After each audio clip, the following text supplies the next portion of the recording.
बिस्मिल्लाहिर्रहमानिर्रहीम। लाखों करोड़ों दुरूद सलाम हज़रत मोहम्मद सल्लल्लाहु अलैहि वसल्लम पर और उनके आले वरह पर।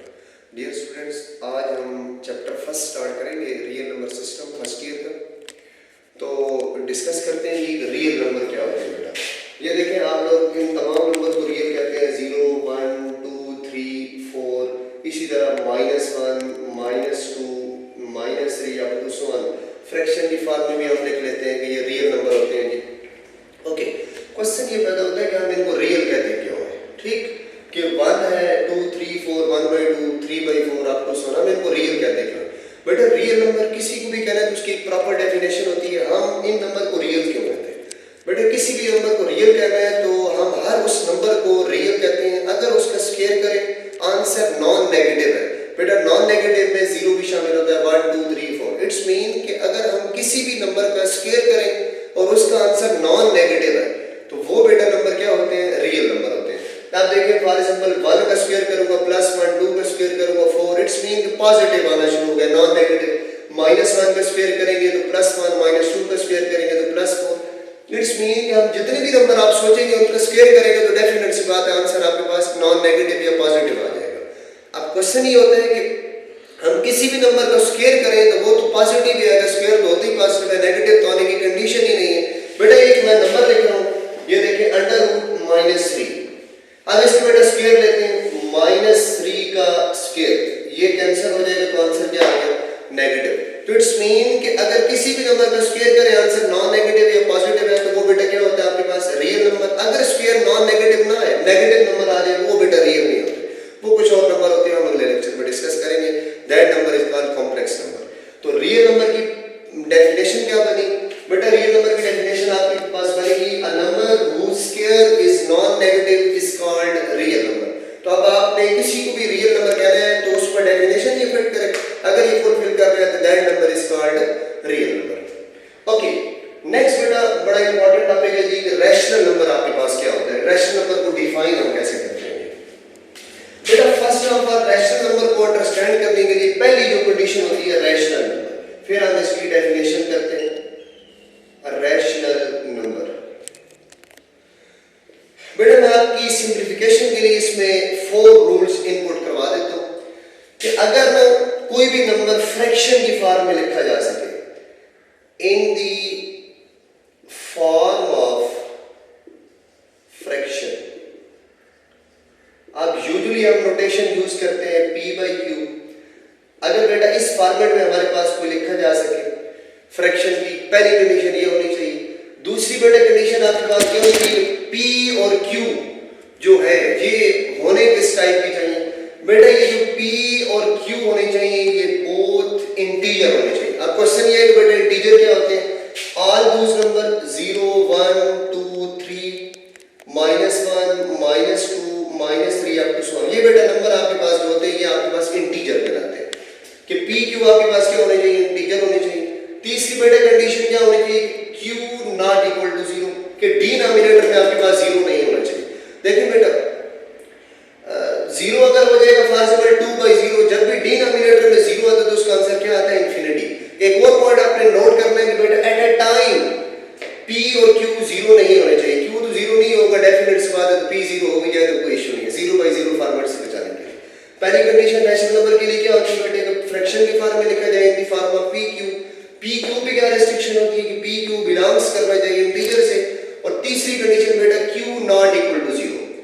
ओके, अब बेटा चौथी जो चीज है मोस्ट इंपॉर्टेंट, कि greatest common factor must be 1। Greatest common factor must be 1।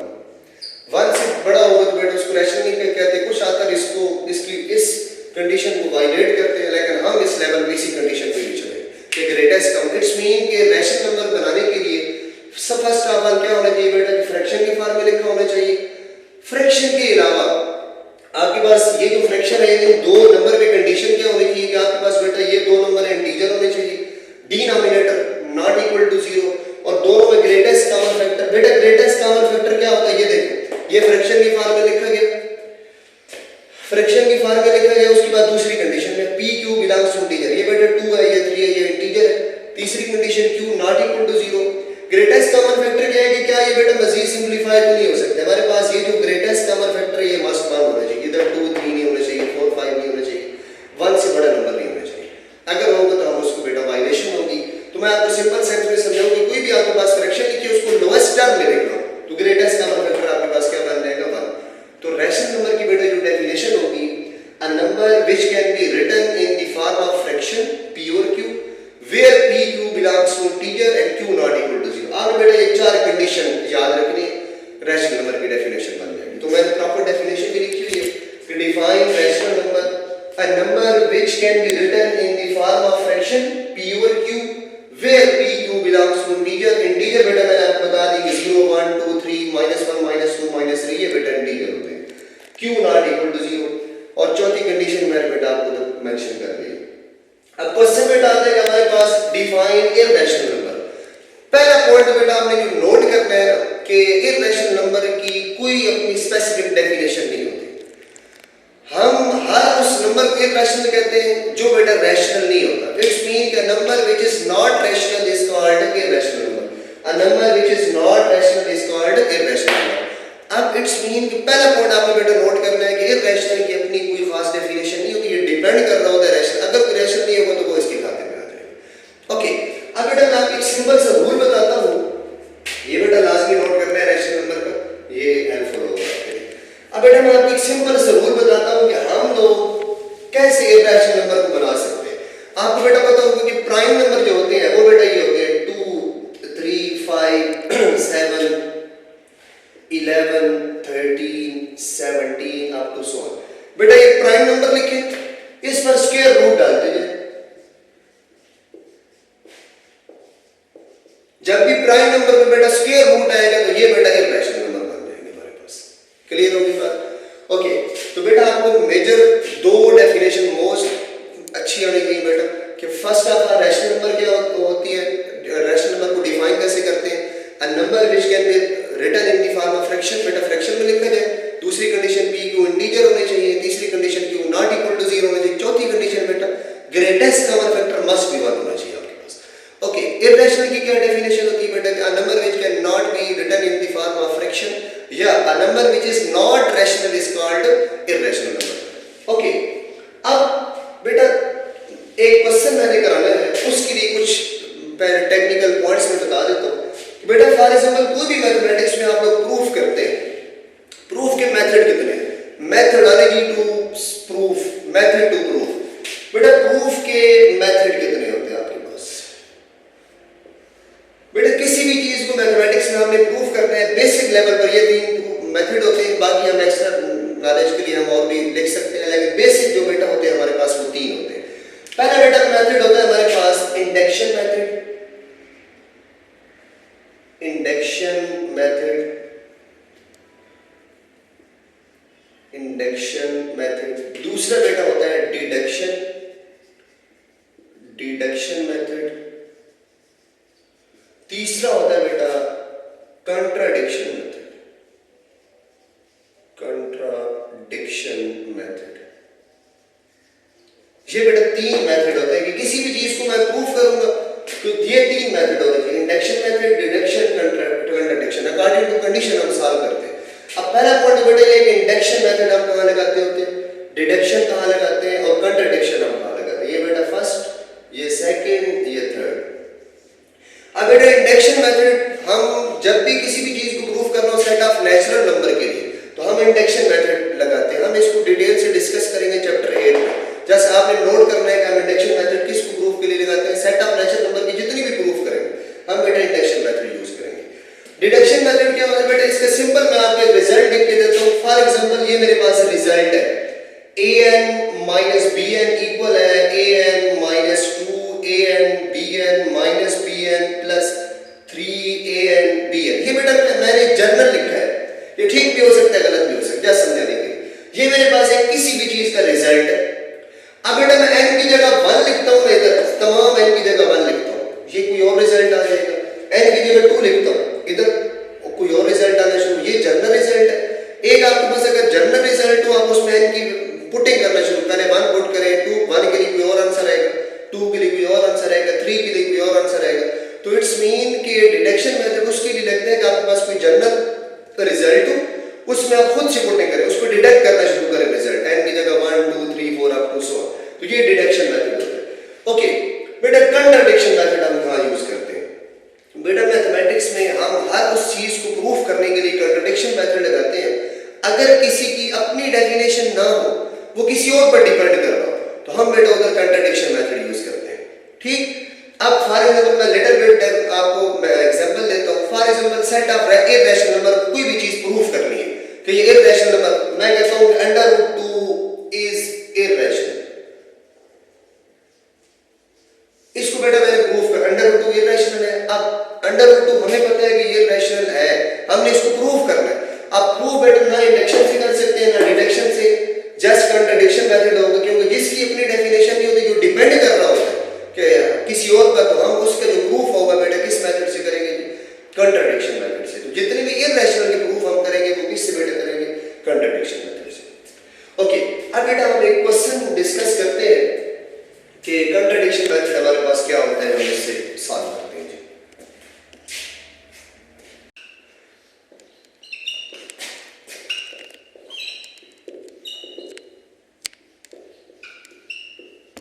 अच्छा बेटा, हमने अब प्रूफ करना है, prove that √2 is irrational number. Okay बेटा, अब क्योंकि इररेशनल प्रूफ करना है तो इसका प्रूफ का मेथड प्रूफ करने के 3 होते हैं, इंडक्शन, डिडक्शन, कंट्राडिक्शन। क्योंकि इसकी अपनी डेफिनेशन नहीं होती इररेशनल की, इसलिए हम बेटा इधर कौन सा मेथड यूज करेंगे? Contradiction method. अब बेटा इसको मेथड क्या होता है, हम लेते कैसे प्रूफ? बेटा मैं सपोज कर दूंगा कि ये जो है √2 ये इररेशनल नहीं है, ये रैशनल नंबर है। बेटा suppose √2 is a rational number. बेटा मैंने सपोज कर दिया √2 is rational number. This implies, अब बेटा ये रैशनल है तो इट्स मीन कि ये p/q की फॉर्मेट में लिखा जा सकेगा। रैशनल हर रैशनल इस फ्रैक्शन में लिखा जा सकता है। p q इंटीजर होंगे, q नॉट इक्वल टू 0 होगा, greatest common factor must be 1 होगा, ये सारी कंडीशन फुलफिल करेगा। ओके बेटा, मैं दोनों तरफ स्केयर ले लें, आप ये क्या बन जाएगा? q को बेटा इधर भी लेके जा सकते हैं, q √2 equal to p equal to √2q। बेटा दोनों तरफ स्केयर ले लें, taking square on both side, ये 2 × q स्क्वायर। बेटा ये इक्वेशन 1 आ गई मेरे पास। सबसे पहले मैंने इसका मेथड क्या था? √2 इररेशनल प्रूफ करना था। अब इररेशनल की तो अपनी कोई डेफिनेशन नहीं होती, ये रैशनल पर डिपेंड कर रहा है, तो इसलिए कंट्राडिक्शन मेथड यूज किया। मैंने सपोज किया कि √2 क्या है? रैशनल नंबर है। रैशनल तो इसलिए p और q की फॉर्मेट में लिखा जा सकता है। q डिवाइड हो रहा था, इधर बेटा मल्टीप्लाई कर दिया, थोड़ी मैंने सिंपलीफिकेशन कर दी, दोनों तरफ स्क्वायर बेटा किया, p² इक्वल टू 2q²। मैं बेटा आपसे क्वेश्चन पूछता हूं, ये जो साइड है, ये साइड 2 से डिवाइड हो सकती है? डेफिनेट सी बात है, 2 से डिवाइड करेंगे हो सकती है। इट्स मीन कि बेटा जो राइट साइड है वो हमारे पास, ये किससे डिवाइड हो सकती है? 2 से। This implies right hand side is divisible by 2। ये देखें राइट हैंड साइड बेटा किससे? अब बेटा राइट हैंड साइड और लेफ्ट हैंड साइड आपस में क्या है? इक्वल है, तो राइट साइड डिवाइड हो रही है तो डेफिनेट सी बात है लेफ्ट साइड भी होगी। This implies left hand side is divisible by this implies. अब बेटा लेफ्ट हैंड साइड से मुराद क्या है? p²। This implies p² is divisible by 2। अब बेटा मैं आपसे एक क्वेश्चन करता हूँ। फॉर एग्जाम्पल मैं कहता हूँ 8 का स्क्वायर डिवाइडेड बाई 2। 8 का जो बेटा स्क्वायर है वो 2 से डिवाइड हो रहा है। आपको क्या ख्याल है कि 8 भी 2 से डिवाइड होगा कि नहीं होगा? इट्स मीन कि जब भी p² डिविजिबल है तो जो बेटा जिस नंबर का स्क्वायर है वो भी उसको 2 को डिवाइड करेगा। This implies p is divisible by 2। p is divisible by। अब आपको पता है कि मैथमेटिक्स में जब भी दो चीजों को आप डिवाइड करते हैं, फॉर एग्जाम्पल p को 2 से डिवाइड किया, बेटा कोई ना कोई तो आंसर जब भी दो क्वांटिटी को आप ऐड डिवाइड करते हैं तो इसका कोई ना कोई आंसर है। ये बेटा आप P समझे, इसको Q समझे, ये इसका आंसर समझे। तो P 2 से डिवाइड होगा तो कोई ना कोई आंसर आएगा बेटा। इसको मैं क्या कह देता हूँ, L belongs to integer. Okay जी, this implies P equal to 2L। ये बेटा इक्वेशन 2 आ गई। इस बेटा इक्वेशन 2 को आप 1 में पुट कर दें। Put 2 in 1। बेटा 2 को 1 में पुट कर दीजिए, सिंप्लीफाई करते हैं। 1 है बेटा P square equal to 2Q square. P की जगह बेटा क्या लिख सकते हैं जी, 2L का स्क्वायर 2Q का स्क्वायर। ये बेटा बन जाएगा 4L स्क्वायर 2Q स्क्वायर। तो ये बेटा हमारे पास 2 से डिवाइड करेंगे तो ये बन जाएगा 2L square equal to Q square. This implies Q square equal to 2L square. बेटा यहां से देखिए अगेन वही कंडीशन हम लगाएंगे, राइट साइड आपके पास जो बन रही है, this implies right hand side is divisible by 2, divisible by 2। this implies, अब राइट साइड बेटा हो रही है तो लेफ्ट साइड में भी होना चाहिए। this implies left hand side is also divisible by 2, divisible by 2। अब लेफ्ट साइड से बेटा क्या मुराद है, q square is divisible by 2। अब बेटा Q स्क्वायर से क्या मुराद है, वही एग्जांपल आपने याद रखने के 8 का स्क्वायर अगर 2 से डिवाइड हो रहा है तो 8 भी 2 से डिवाइड होगा। This implies Q is divisible by 2। This implies Q divided by 2। बेटा लेट्स सपोज इसका आंसर आ गया m belongs to integer. This implies बेटा Q किसकी इक्वल आ जाएगा, 2m के। इसको मैं बेटा इक्वेशन नेम दे देता हूं 4। दोबारा से बेटा क्वेश्चन को देखते हैं फिर आगे बढ़ते हैं। सबसे पहले बेटा prove that √2 is irrational number था, इसको हमने प्रूव कर रहे हैं। इररेशनल नंबर था, इररेशनल की अपनी कोई डेफिनेशन नहीं होती, दैट्स व्हाई हम कंट्राडिक्शन मेथड यूज करेंगे। ओके, अब बेटा कंट्राडिक्शन मेथड क्या होता है, हम इसके अपोजिट प्रूव करते हैं। इररेशनल प्रूव करना हम रैशनल ले लेते हैं। Suppose √2 is rational number, this implies √2 equal to p over q। बेटा q किधर ले आया, सिंपलीफाई किया, p इक्वल टू √2q। मैंने बेटा दोनों तरफ स्क्वायर लिया तो p स्क्वायर हो जाएगा, इधर √2 खत्म होगा 2q स्क्वायर। अब देखिए राइट साइड में बेटा वो 2 से डिवाइड हो रही है तो मैंने देखा this implies right hand side is divisible by 2। Right side और लेफ्ट साइड इक्वल है, दैट्स व्हाई लेफ्ट साइड भी डिविजिबल बाय 2 होगा। लेफ्ट साइड में नंबर कौन सा आपके पास, p square is divisible by 2। p square हो रहा है तो इट्स मीन कि p भी डिविजिबल बाय 2 होगा। तो p जब 2 से डिवाइड होगा कोई ना कोई आंसर आएगा हमारे पास, जिसको मैंने बेटा l कह दिया। जनरल प्रूफ कर रहे हैं p/2 equal to l। p equal to ये बेटा जो p की वैल्यू आई है ये हमने इक्वेशन 1 में पुट कर दिया। 2 in 1 पुट 2 in 1 किया बेटा, p की जगह वैल्यू पुट की 2l का square equal to 2q square. दोनों तरफ बेटा स्क्वायर लिया, 4l square equal to 2q square. 2 से डिवाइड किया 2l square equal to q square. Rearrange किया q square equal to 2l square. आप देख सकते हैं अगेन राइट साइड हमारे पास बेटा क्या हो रही है, 2 से डिवाइड हो रही है। This implies left hand side is divisible by 2। वही ना ले बेटा q square is divisible by 2। q square हो रहा है तो बेटा q भी होगा। 8 का स्क्वायर अगर 2 से डिवाइड होता है तो इट्स मीन कि 8 भी होगा। q is divisible by 2, it's mean कि q 2 से डिवाइड होगा। तो जब भी दो टर्म आप डिवाइड होती है तो कोई ना कोई आंसर आ रहा होता है। उस बेटा आंसर को मैंने m कह दिया, m belongs to integer. Okay, अब बेटा हमारे पास ये p और q की वैल्यू आ गई। बेटा इनको डिवाइड करें आप, 2 डिवाइडेड बाय 4। दिस इंप्लाइज बेटा 2 को 4 से डिवाइड करें, ये बनेगा p divided by q equal to 2l divided by 2m। ये बेटा pq इक्वल, इसको मैं बेटा ऐसे लिख सकता हूं m मल्टीप्लाई। ये बेटा इंपॉर्टेंट पॉइंट है, ये समझ लें। pq को बेटा स्टार्ट में हम कह चुके हैं कि ये रैशनल नंबर है हमारे पास। अब बेटा ये रैशनल है तो इसको भी रैशनल होना चाहिए। ऐसे ही अब l और m पे तो कंडीशन है इंटीजर, ये फ्रैक्शन में लिखा जा सके। मैंने आपको स्टार्ट में बताया कि रैशनल नंबर की डेफिनेशन फ्रैक्शन में लिखा जा सके, q नॉट इक्वल टू 0 होना चाहिए।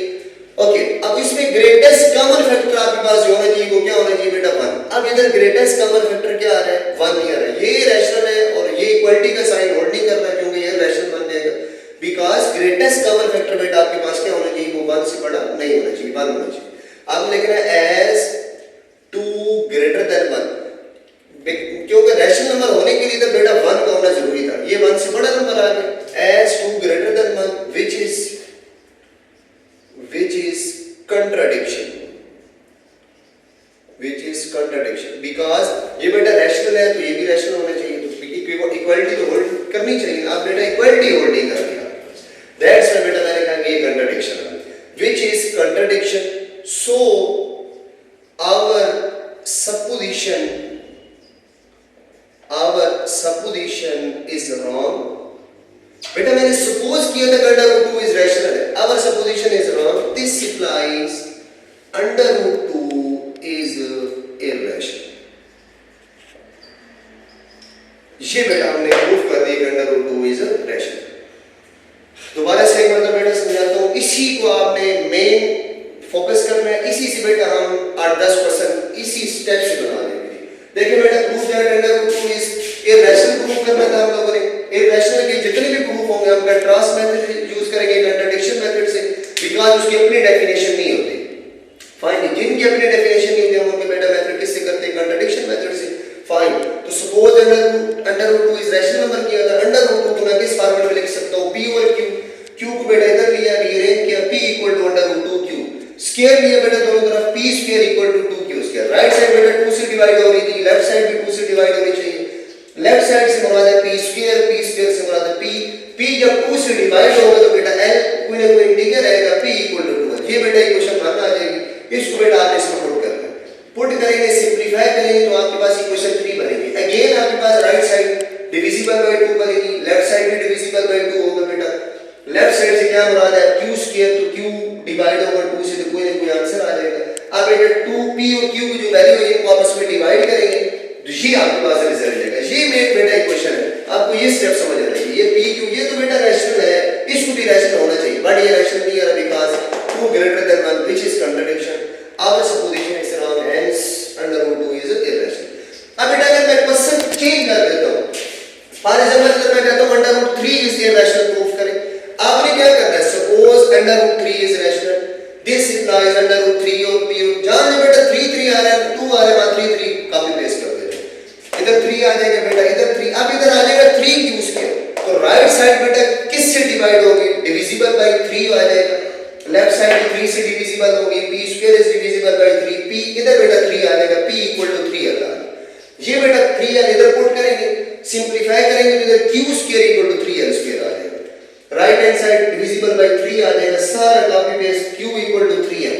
फिर इनको बेटा डिवाइड करेंगे इधर आ जाएगा 3l divided by 3m l greater than 3। अब बेटा इधर अगेन 1 होना चाहिए ग्रेटेस्ट का 3 आ जाएगा। अब लिख रहे हैं 3 greater than 1 which is contradiction our supposition is wrong hence √2 is irrational number. इसी तरह बेटा अगर वो मैंने जो नंबर आपको स्टार्ट में लिखवाए थे कि ये √2 √3 √5 √7 तो जितने भी वो क्वेश्चन चेंज करके देते आपको बेटा ये स्ट्रक्चर समझ आना चाहिए। जहां 2 आ रहा है बेटा वहां 3 पुट करना शुरू कर दें अगर √3 को प्रूफ करना है। जहां 5 आएगा √5 को प्रूफ करना है सपोज √5 इज रैशनल। ये बेटा आपके पास बेसिक स्ट्रक्चर है। इसमें बेटा कोई भी क्वेश्चन हो तो आप लोग हमें कमेंट्स कर सकते हैं इसका आपको आंसर मिल जाएगा। तो आज के लेक्चर में बेटा हमने जस्ट रियल नंबर को डिफाइन किया रैशनल नंबर क्या होते हैं और इररेशनल नंबर क्या होते हैं क्लियर ओके। और उसके बाद हमने एक जस्ट प्रूफ किया कि इररेशनल का फिर हमने डिस्कस किया था कि किसी भी चीज को प्रूफ करना है तो उसके मेथड कितने होते हैं। बेटा बेसिक लेवल है फसी लेवल पे हम इतनी मेथड डिस्कस करते हैं फिर डिडक्शन मेथड कंट्राडिक्शन मेथड